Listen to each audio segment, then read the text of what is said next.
Okay, this is a question from someone who's saying, um, you're saying you're not satisfied with your club's coaching and player development, and your question is, how do you raise the question, or how do you raise your son's training level to compete with a team that you're seeking out? So you want him to play with a more competitive team. Your question is, how can you raise his training to a higher level if he can't train? Like how do you make him compete at a higher level? We could just take that we could just answer that question. And you're saying that you don't think that 1v1 training or personal practice will help. Your comment is that you think he has to compete.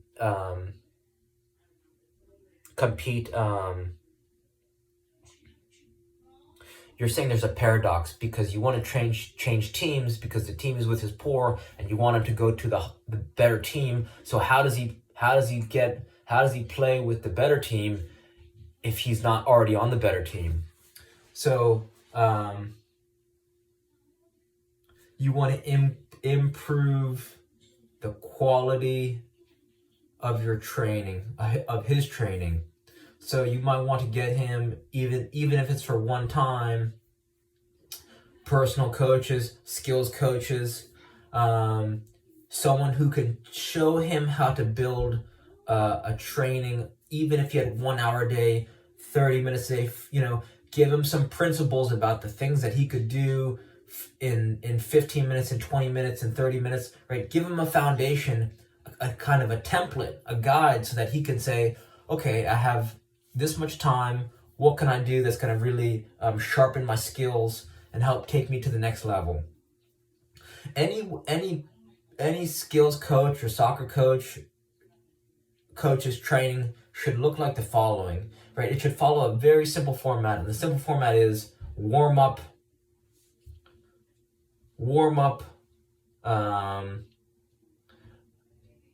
agility, juggling, dribbling, passing and or shooting, and then cool down. So one more time. Any skills coach or soccer coach, their training should look like warm up, agility, juggling, and then a combination of dribbling or passing. That's it. It doesn't have to be complicated. And you could get into nuances of each of those drills, but that's the general format. If you're looking at any skills, if you're looking at watching training and he's not doing, and they're not even having him warm up, or they're not having him cool down, and he's not doing juggling, dribbling, or passing or shooting, then there's something wrong, because that's all you need to know. And at the fundamental level, and right, you master the fundamentals, you'll have more fun. So that's the core. In terms of, if you want to improve effortlessly, I believe is the way to go. The tool that you want to invest in is a skills kick trainer, SKLZ kick trainer, because it's fun, it's effortless, it's lightweight, it's portable, it's cheap, and for all those reasons, you could cram months of training into days or weeks, and you could just improve your balance, your timing, your rhythm, your coordination, weight transfer, both your feet, ball striking. It's just a simple tool. It's just a ball and a rope, and you can make one yourself with a size 1 ball, some rope, some duct tape. So that would be the thing I would invest in, because you could do it inside the house. You're not going to break anything. I could go on, right? It's a fun training tool. I cannot recommend enough. And there's a SKLZ solo kick trainer, or you could buy a sense ball, right? Sent from senseball.com.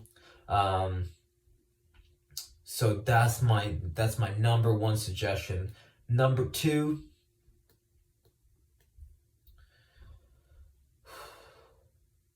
you want to bring them to try out with even better teams.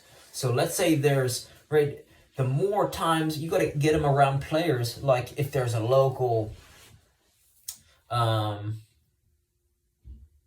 only if he wants to do it. Like if he's gung-ho about playing soccer, then bringing him to places where he's going to get some good, just a lot of touches at a high level, right? Bring him to some clinics. You could bring him to even higher level training sessions.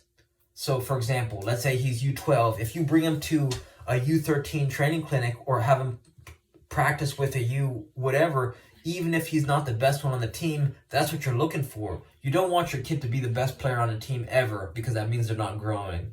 So those are just some things to keep in mind.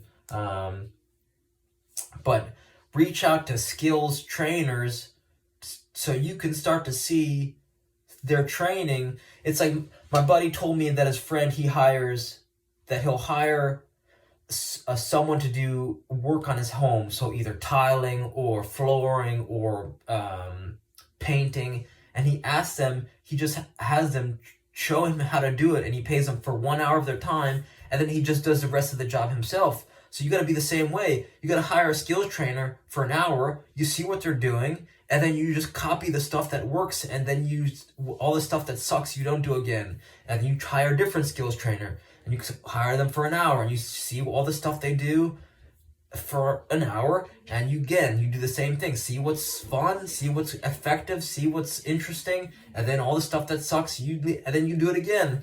And then, you ask, you be curious with better players and just ask them, right? You gotta encourage your son just to ask players who are better, to juggle with them.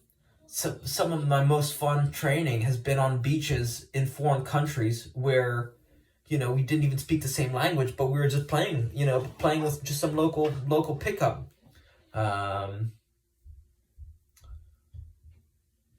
So I wouldn't discount personal training, right? Individual training is the thing that's going to help him, is the only thing, right? There's if you can teach him to fish, right? You got to teach him to fish so that you could grow your game. I'm 10 years outside of playing college soccer, and I'm 10 times the player I used to be, and it's all from individual training. No, zero group training. And I used a skills kick trainer, an RMT rope by David Weck, and a heavy ball that's by _ty.fitness_. And when I say heavy ball, a 2.2 pound medicine ball for juggling. So reach out with any questions. Thank you for your time. All right.